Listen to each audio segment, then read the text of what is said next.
je me dis, ouais, je pense que je me serais foutu une gifle. Il y a des gens qui ne grandissent jamais malheureusement, qui ne sont pas capables de faire la différence entre des connaissances et des amis.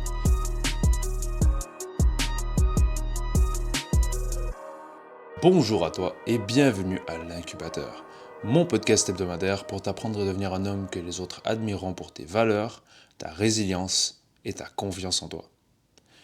On est déjà à la 2e semaine de juillet. J'espère que cet été, on ne vous a pas fait trop de dommages en termes de discipline et en termes de « ouais, t'inquiète, je vais faire ça l'été » parce qu'on vous connaît, on vous connaît. On sait que pendant l'année, il y a l'école, il y a le travail, il y a toutes les occupations et on se dit « vas-y, cet été, je vais me donner, je vais me challenger, je vais faire ci, je vais faire ça ». L'été arrive et l'été arrive et il n'y a rien d'autre qui arrive avec. Il n'y a rien d'autre qui arrive avec. Je dis ça par connaissance de cause. Hein. Même là, c'est comme je disais dans le dernier podcast, là ça va, j'ai beaucoup plus de temps libre. Et en fait, j'ai la tentation de me prélasser sur mon divan, de ne rien faire, de productif, attention. Parce que ne rien faire, c'est pas forcément mauvais. Hein. Se reposer, réellement lire un livre, se détendre, vraiment juste dormir. Le sommeil, c'est très important. Mais il y a aussi le fait de juste gamer à la PS, à FIFA, à Call of, sur son PC, à regarder des vidéos de merde, une après les autres, qui nous apprennent rien, à scroller sans arrêt sur les téléphones, sur les réseaux. Et ça, c'est pas se reposer. Ça, c'est juste ne rien faire de productif. Donc bon, choisissez votre camp, challengez-vous cet été, faites en sorte de le rentabiliser. Travaillez, éduquez-vous, lisez des livres, reposez-vous, entraînez-vous, explorez le monde, je sais pas, faites ce que vous voulez, cuisinez, apprenez un nouveau talent, un nouveau skill, faites quelque chose. C'est ce que je peux vous recommander. Écoutez des podcasts, moi c'est pas mal. Je sais que pendant le Covid, j'ai beaucoup fait ça l'été, vu qu'on pouvait pas faire grand chose. MDR, pour le fucking confinement. Je vais boire une gorgée d'eau avant de commencer à partir sur le Covid et tout, parce qu'en fait je vais devenir fou sinon. Et donc bref, cet été, c'est une chance. C'est une chance, comme tous les étés, de faire la différence, de creuser l'écart entre les gens, justement, qui vont jumeler les patchs de la Coupe du Monde, des games sur FIFA, de la branlette,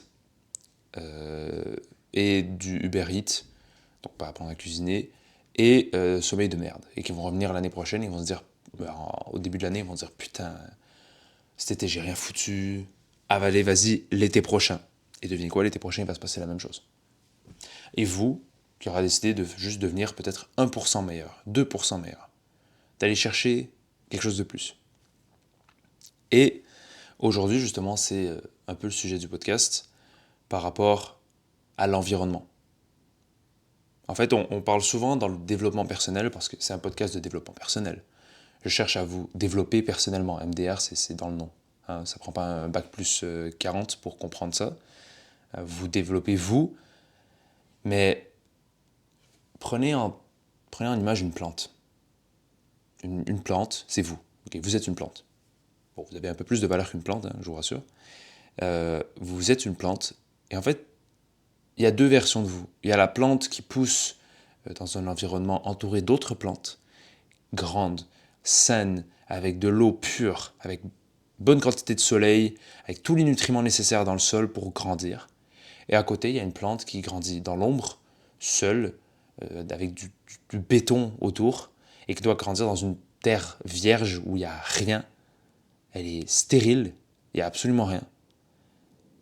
Bah, vous allez être d'accord avec moi. Hein, vous n'avez pas besoin non plus d'un bac en biologie pour comprendre que les 2 plantes ne vont pas grandir de la même façon. Elles ne vont pas donner le même résultat. Forcément, celle qui est dans un environnement optimal a plus de chances, a plus de possibilités de grandir. Même si les 2 plantes, les 2 graines, les 2 ADN sont pareils. Ben c'est comme pour vous. On est tous semblables.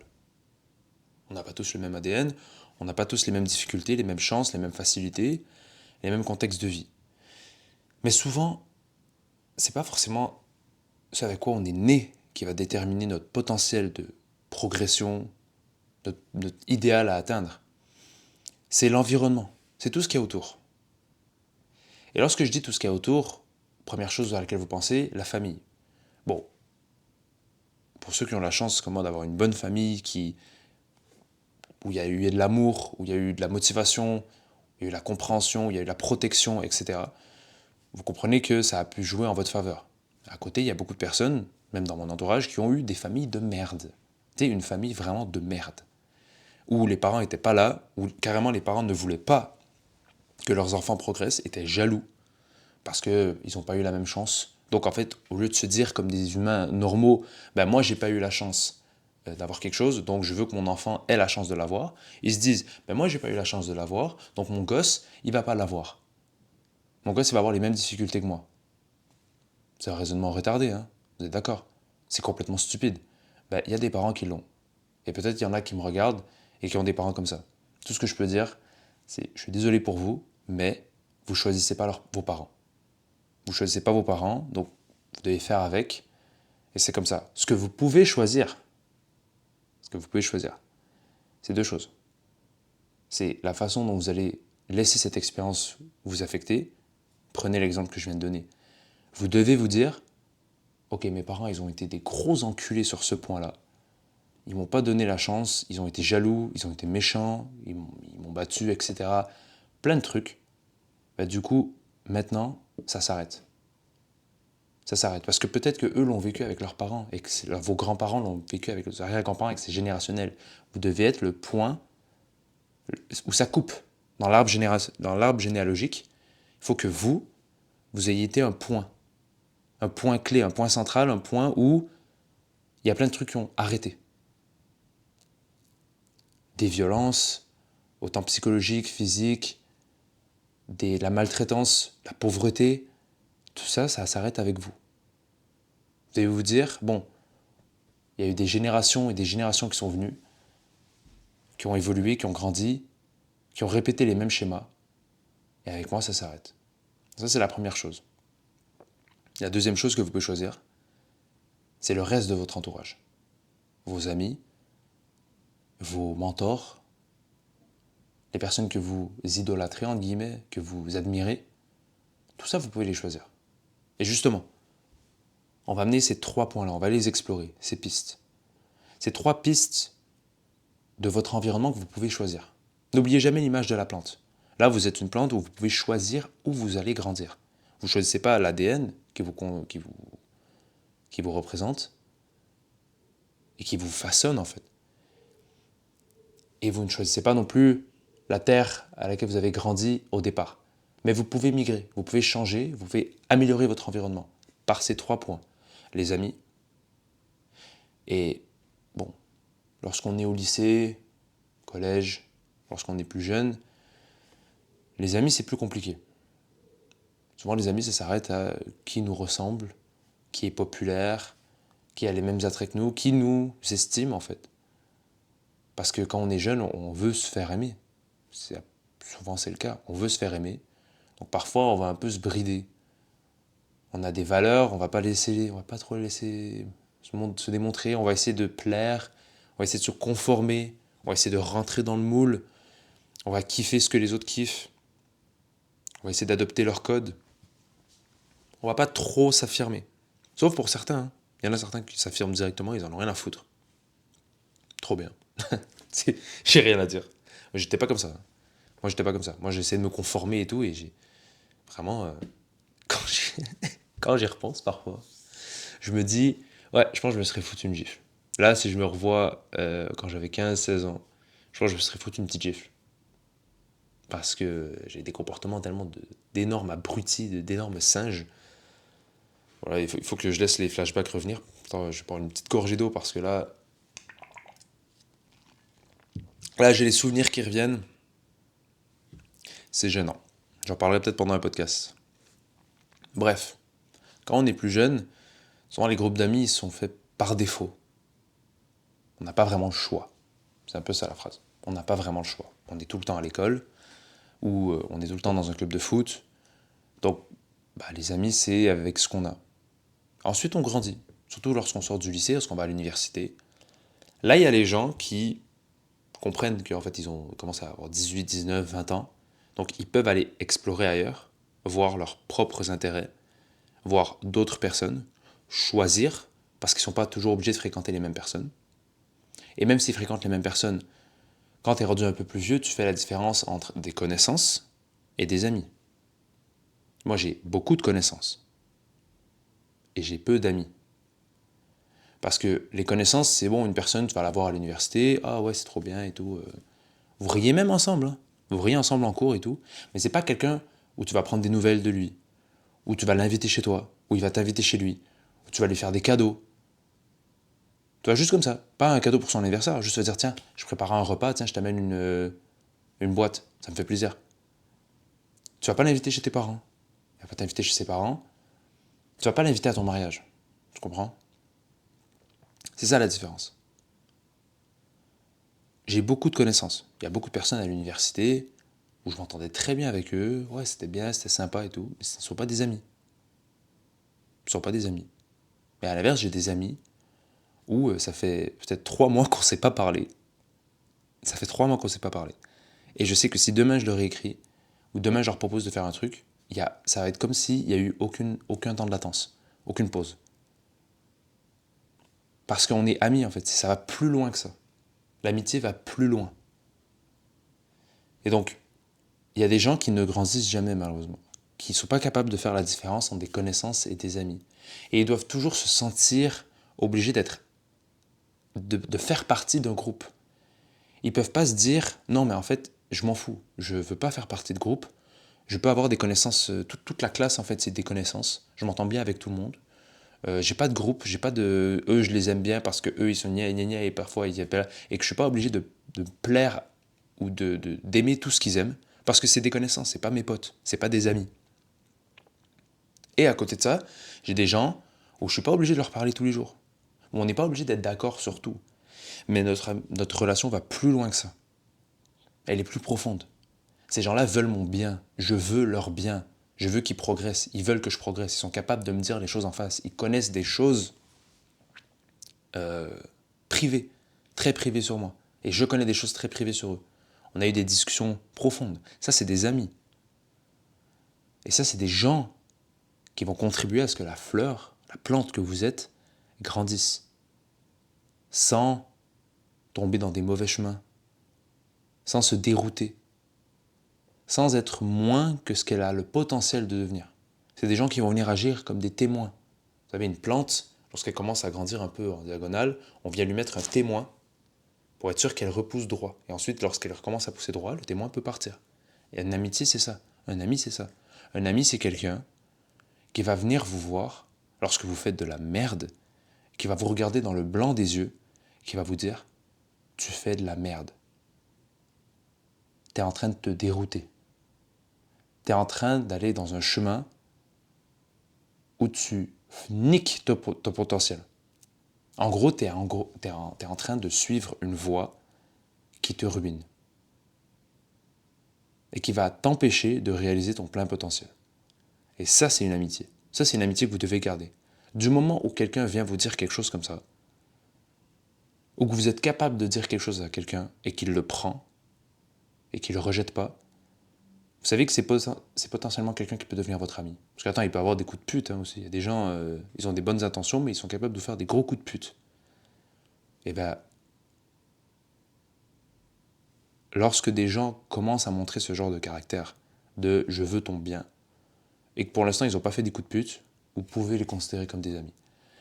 Mais si c'est quelqu'un seulement avec qui vous partagez les dernières musiques de rap que vous avez écoutées, ou vous allez regarder des films avec eux, ou que tu lui montres des mèmes sur les réseaux, je suis désolé de te dire, mais c'est pas un ami. C'est une connaissance. Voilà. Donc déjà, ça c'est le premier point. Vous devez être capable de choisir vos amis selon des bons critères. Et je vous les ai donnés. C'était cadeau. Tiens. Je vous les ai donnés, c'est cadeau. Vous n'avez pas besoin de me payer pour ça. Juste mettre un petit like, un abonnement sur la page, le partager à vos potes, à vos amis et à vos connaissances aussi. Ça fait toujours plaisir. Le deuxième point que vous pouvez contrôler, c'est vos mentors. Alors mentor, ça sonne vraiment le truc dans un film ou dans l'ancien temps, l'élève, l'apprenti, le mentor, et qui va lui apprendre toutes ses connaissances. Ensuite, il va mourir par le clan ennemi. Et là, ça va être au mec de se challenger et devenir meilleur pour aller prendre sa revanche. Je ne vous parle pas de ça. Un mentor, c'est soit quelqu'un de physique, que vous connaissez directement, ou ça peut être quelqu'un sur les réseaux. Quelqu'un qui vous inspire. Quelqu'un qui a déjà fait le parcours que vous voulez faire. Vous voyez, imaginez un chemin rempli de plantes, d'arbres, de vignes, de trucs, c'est le bordel, tu peux pas passer. Et tu regardes à côté, et t'as un mec qui a fait un trajet droit, déjà tracé. Et il te dit, regarde, viens, et je vais te montrer comment j'ai fait. Comment j'ai fait pour créer ce chemin. Je vais te montrer toutes les étapes. Ça, c'est un mentor. Et c'est très important de choisir des mentors. C'est très important d'avoir des mentors où vous pouvez voir le chemin qu'ils ont parcouru, voir les épreuves, voir les réussites, voir comment ils ont réagi face à ces réussites et à ces échecs, voir comment ils ont progressé, autant au niveau psychologique, économique, social, personnel, etc. Et ensuite, vous pouvez prendre exemple sur eux. Vous pouvez dire, ok, moi je suis rendu à l'étape A, lui il est rendu à l'étape J. Comment est-ce que je fais pour me rendre de l'étape A à l'étape B? Je peux prendre son exemple. Peut-être ça s'applique sur moi, peut-être pas. Je vais essayer. Et si ça s'applique sur moi, je vais voir qu'est-ce que je peux améliorer, qu'est-ce que je peux personnaliser. Parce que forcément, vous ne pourrez pas faire la même chose exactement que lui ou que elle. Mais vous pouvez vous inspirer. Vous pouvez vous dire, ok, je ne suis pas en train de foirer. Parce que là, ce que je suis en train de faire, en fait, c'est l'étape C. C'est normal que je ne sois pas rendu à l'étape J comme lui. Il y a des années de différence. Il n'a pas la même vitesse que moi. Il n'a pas la même réalité. Mais au moins, je ne fais pas de la merde. Je me dis, ok, là, j'ai échoué, mais lui aussi, il a échoué. Donc, je suis peut-être en fait sur le bon chemin. Vous voyez? Avoir un mentor, c'est être capable d'avoir quelqu'un qui nous prouve que un échec, c'est peut-être le signe qu'on est sur la bonne voie. Parce que si on est tout seul et si on avance dans un terrain qu'on ne connaît pas, si on échoue, on peut se dire, ah ouais, non, peut-être que en fait, c'est pas la bonne voie. Peut-être qu'il faut que je change quelque chose. Non, au contraire, t'es sur la bonne voie, continue. Échoue encore, et en fait, tu vas réussir. Mais si tu t'arrêtes au premier échec et que tu essaies de dévier et tout ça, en fait, tu vas faire que échouer dans ta vie. Et ça, c'est super important. Moi, pour les podcasts, je sais qu'en ce moment, c'est le début. Et j'ai entendu quelqu'un que je suis depuis longtemps, qui fait des podcasts depuis 2015, je pense. Ça fait 11 ans qu'il fait des podcasts. Il a dit une phrase toute simple. Là, c'est rendu, je pense, le numéro 2 au monde. Il s'appelle Chris Williamson. Son podcast, c'est Modern Wisdom. Modern Wisdom, pardon. Donc M-O-D-E-R-N, espace W-I-S-D-O-M. C'est en anglais, mais bref. Il a dit, quelqu'un qui commence un podcast n'a pas réellement commencé tant qu'il n'a pas fait 150 épisodes. En fait, je vous jure, cette phrase-là, elle m'a choqué. J'ai dit, putain, 150. À ce moment-là, j'étais rendu à l'épisode 12.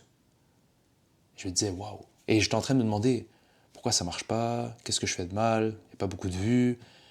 Même le temps d'écoute n'est pas très long. Qu'est-ce que je fais de pas bien? Qu'est-ce que je pourrais améliorer? J'ai dit 150.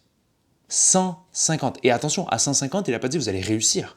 Il a dit à 150, vous avez commencé à faire un podcast. Et là, je suis rendu à l'épisode 31. Je me dis, mais si je continue au même rythme, c'est-à-dire qu'en un an, j'ai posté 31 épisodes environ, parce qu'au mois d'août, ça va faire un an que j'ai commencé le podcast. Donc 31 épisodes, on va dire 40. Je me rends à peu près à l'épisode 40. 40 épisodes, ça veut dire que je dois attendre encore presque 3 ans et demi. Plutôt pas 3 ans et demi. Je dois attendre encore 2 ans et demi pour me rendre au début du podcast. C'est fou. Mais vous voyez la puissance d'avoir un mentor? C'est de se dire, en fait, je ne suis pas en train de faire de la merde. Je suis en train de suivre les étapes. Là, je suis rendu à l'étape 2. Sur 150, je sais pas. Sur 1 million. Mais j'ai avancé. Je suis sur le bon chemin. Et pour vous, c'est pareil. Si vous êtes en ingénierie, en médecine, en droit, en politique, si vous êtes coach, comme moi je fais, à côté de ce podcast, j'étudie pour devenir coach sportif. Et bien ne pas avoir de clients au début et galérer et faire des plans de merde et se demander « Attends, qu'est-ce que je pourrais faire de mieux si j'ai l'impression que ça marche ?» En fait, c'est toutes les étapes à suivre. Parce que j'ai des gens autour de moi qui sont coachs depuis une quinzaine d'années qui me disent « Ouais, on a tous traversé ça, hein, c'est normal. » Ça, c'est avoir des mentors. Et ça, c'est être puissant. Parce que lorsque votre plante grandit et qu'elle semble ne pas grandir droit, grandir plus lentement à certains moments, vous pouvez vous dire « Non, mais il y a un truc que je fais mal. » Et en fait, c'est bien d'avoir un autre jardinier à côté de vous qui a fait grandir la même plante et qui vous dit « Non, c'est tout à fait normal. T'inquiète pas. Il y a un moment où ça grandit plus lentement et t'inquiète pas qu'après, ça va repartir. » Ça vous rassure et ça vous convainc que vous êtes en train de faire les bonnes choses. Vous êtes en train d'avancer. Et la troisième chose, ça rejoint un peu les mentors, mais c'est d'avoir des personnes que vous admirez. Un mentor, c'est pas forcément quelqu'un que vous admirez. Moi, le podcast que je suis, c'est pas quelqu'un que j'admire. C'est un mentor. Je me dis, ok, je vais suivre ces étapes pour me rendre au même stade, mais je ne veux pas lui ressembler. Moi, je veux faire un podcast qui est différent. Mais avoir des personnes que vous admirez, c'est important. C'est peut-être des personnes qui n'ont même pas fait les mêmes choses que vous, qui sont dans un autre contexte. J'avais déjà parlé, je pense, dans un épisode de David Goggins. Mais David Goggins, pour ceux qui ne connaissent pas, aller chercher son histoire, c'est complètement inspirant, c'est complètement fou. J'ai acheté ces 2 livres, c'est complètement fou. Vraiment. Et c'est complètement quelqu'un que j'admire. Pas dans tout ce qu'il fait. Je veux pas lui ressembler. Pas du tout même. C'est l'horreur en fait. Le mec, il a plus de ménisque entre ses 2 genoux. Il a le corps qui est explosé. Il a dû traverser des trucs de fou. Il a une enfance qui est horrible. Il fait des trucs, franchement, en mode, ça va, j'ai pas besoin de faire tout ça. Moi, j'ai pas besoin de faire tout ça. Mais ce que j'admire, c'est ce qu'il a traversé. C'est sa résilience. C'est ce qu'il a appris sur le chemin. Comment il n'a jamais arrêté de progresser. Son envie de toujours progresser. Il n'a jamais terminé de progresser. Et ça, je l'admire. Et avoir des personnes que vous admirez, c'est tellement important. Et vous pouvez choisir d'admirer Nasdaq, si vous voulez. Mais vous allez voir que ça va affecter votre vie. Lorsque vous admirez des gens, vous vous dites souvent, ok, quelle leçon, quelle valeur est-ce que je peux lui voler en fait, lui prendre et l'appliquer dans ma vie pour progresser sur mon propre chemin. Vous voyez tout à l'heure, un mentor, il vous aide à avoir la vision du chemin à tracer. Ben, quelqu'un que vous admirez, ça vous donne une meilleure arme pour tracer le chemin.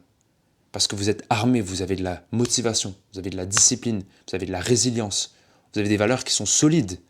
Donc vous avez une arme qui est solide pour venir tracer le chemin, même lorsque ça devient difficile. Et si vous êtes admiratif de Nasdaq, ben peut-être que vous allez avoir une arme qui est un peu moins forte pour traverser les épreuves. Peut-être que vous allez avoir envie de chercher les chemins faciles, des chemins un peu plus corrompus, et là c'est où le diable peut venir et un peu vous niquer votre chemin. Et vous amener dans des sentiers que vous croyez être la destination que vous voulez atteindre, mais qui sont en fait des chemins de merde. Bref. L'environnement autour de vous, l'environnement autour de cette plante, est presque plus important que la plante en elle-même. Parce que vous pouvez avoir les meilleurs gènes, vous pouvez avoir tout parfait à la naissance, tout vous promet un avenir radieux, mais tout ce qui est autour fait en sorte que vous ne réalisez jamais votre plein potentiel. Et à l'inverse, vous pouvez naître avec des difficultés, un environnement familial difficile, des difficultés personnelles, passer à travers des choses que personne ne veut traverser, dès la plus tendre enfance, mais puisque vous avez réussi à vous construire un environnement solide, qui vous motive, qui vous garde sur le droit chemin, qui vous fait rêver, vous devenez plus grand que beaucoup de personnes qui étaient destinées à devenir plus grands que vous. Et est-ce que ce sera facile ? Forcément non, parce que c'est vous qui devez construire votre propre environnement. Et vous qui devez réaliser, lorsque vous avez des amis de merde, des mentors de merde, des personnes que vous admirez de merde, lorsque vous avez un environnement qui vous empêche de grandir, vous devez choisir de couper les ponts avec des personnes parfois que vous êtes proches depuis des années, avec qui vous avez partagé des choses très profondes, mais qui, eux, refusent de progresser. Eux, ils ont atteint leurs limites. Et vous devez choisir de les tasser un peu, de les dégager, de les remplacer par d'autres personnes qui eux veulent votre bien. Et plus vous allez progresser, ça c'est une difficulté, plus vous allez progresser, plus vous allez vous rapprocher de vos objectifs, et plus vous allez vous rendre compte que l'humain est foncièrement jaloux et envieux. Et des personnes qui vous poussaient à devenir meilleur que vous ne l'étiez avant, ne veulent pas que vous deveniez meilleur qu'eux. Et à partir du moment où vous devenez meilleur qu'eux, leur vrai visage se révèle. Et ils vous jalousent, ils vous ralentissent, ils vous envient, ils vous corrompent. Et à ce moment-là, vous devez avoir l'œil assez ouvert et la vision assez claire pour réaliser que vous devez les dégager. Même chose pour les mentors, qui finalement ne sont pas aussi vertueux que vous le pensiez.